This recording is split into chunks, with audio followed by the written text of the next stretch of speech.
सभी को जय मत्स्य की। प्रियो, आज हम लेके आए हैं उत्पत्ति 1 अध्याय 1 वचन।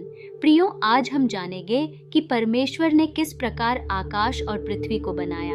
अभी तक आपने हमारे चैनल को सब्सक्राइब नहीं किया है तो हमारे YouTube चैनल को सब्सक्राइब करें। चलो शुरू करते हैं उत्पत्ति 1 अध्याय से। आदि में परमेश्वर ने आकाश और पृथ्वी की सृष्टि की, और पृथ्वी बेडौल और सुनसान पड़ी थी, और गहरे जल के ऊपर अंधियारा था, तथा परमेश्वर का आत्मा जल के ऊपर मंडलाता था। तब परमेश्वर ने कहा, उजियाला हो। तो उजियाला हो गया, और परमेश्वर ने उजियाले को देखा कि अच्छा है, और परमेश्वर ने उजियाले को अंधियारे से अलग किया, और परमेश्वर ने उजियाले को दिन और अंधियारे को रात कहा। तथा सांझ हुई, फिर भोर हुआ। इस प्रकार पहला दिन हो गया। फिर परमेश्वर ने कहा, जल के बीच एक ऐसा अंतर हो कि जल 2 भाग हो जाए। तब परमेश्वर ने एक अंतर करके उसके नीचे के जल और उसके ऊपर के जल को अलग अलग किया, और वैसा ही हो गया। और परमेश्वर ने उस अंतर को आकाश कहा। तथा सांझ हुई, फिर भोर हुआ। इस प्रकार दूसरा दिन हो गया।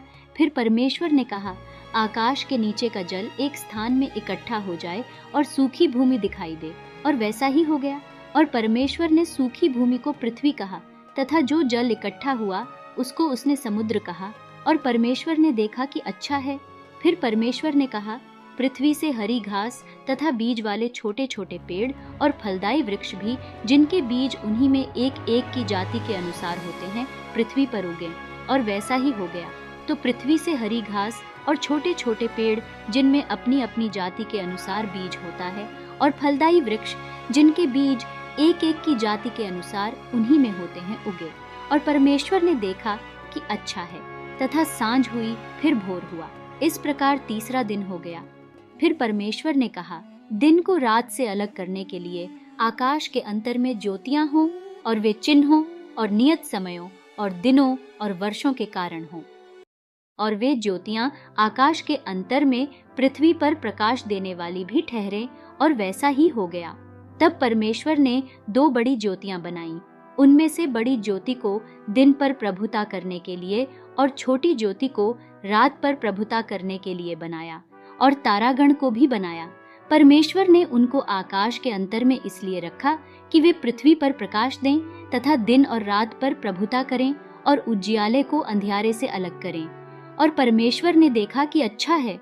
तथा सांझ हुई, फिर भोर हुआ। इस प्रकार चौथा दिन हो गया। फिर परमेश्वर ने कहा, जल जीवित प्राणियों से बहुत ही भर जाए, और पक्षी पृथ्वी के ऊपर आकाश के अंतर में उड़ें।